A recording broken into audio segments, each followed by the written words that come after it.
দেখেন আমাদের এনসিপির যেই ৬ জন এমপি যারা সংসদে গেছেন তাদের কিন্তু এইবার কিন্তু সংসদটা মানুষ সবাই খুব মনোযোগ দিয়ে শোনে, পুরো মানে সংসদটা খুব মনোযোগ দিয়ে শোনে এই কারণে, কারণ এই যে জবাবদিহিতার একটা বিষয়, এটি কিন্তু আমাদের এনসিপির যারা অন্তত ৬ জন আছে তারা কিন্তু এটা নিশ্চিত করবে। সুতরাং এইখানে আমি যদি বলি যে আমাদের একজন এমপি, সম্মানিত এমপি, তিনি হাসনাত আবদুল্লাহ, তিনি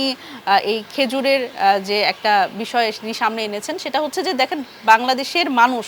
আসলে জানেই না যে তারা আসলে কোথা থেকে আসলে কোন কোন সুবিধা পায়। এই যে সাধারণ বাংলাদেশের মানুষ আসলে নাগরিক হয়ে উঠতে পারেনি, কারণ তারা তাদের অধিকার সম্পর্কে সচেতন না একদম। কারণ এই যে ধরেন খেজুরের যে হিসাবটা সামনে এনেছে, যে আসলে প্রত্যেকটা জেলা ভিত্তিক আসলে খেজুর পাঠানো হয় এবং কুরবানি ঈদের সময় দুম্বার মাংস পাঠানো হয়, কিন্তু আমরা কিন্তু এতদিন জানতামই না যে আসলে খেজুর আমাদের জন্য আসে, সাধারণ মানুষের জন্য আসে এবং দুম্বার মাংস আসে। কারণ এতদিন যেটা হয়েছে সেটা হচ্ছে যে দলীয় নেতাকর্মী আসলে এই এই খেজুর এবং দুম্বার মাংসের ভাগ বাটোয়ারা করে তারা নিজেরাই করে ফেলতো এবং সাধারণ মানুষকে এটা জানতেও দেওয়া হতো না পর্যন্ত যে এই জিনিসগুলো আসলে তাদের জন্য আসে। এই যে একটা আমরা একটা সংস্কৃতি তৈরি করছি, জবাবদিহিতার সংস্কৃতি, যে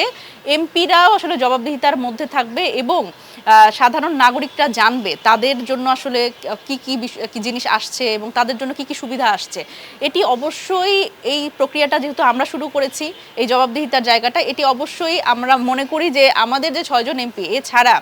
বাকি যারা আসলে পুরো মন্ত্রী পরিষদের যারা মন্ত্রী এবং এমপি, তাদের কিন্তু একটা বড় চ্যালেঞ্জের মুখে ফেলে দিবে। কারণ তাদের যখন একজন এই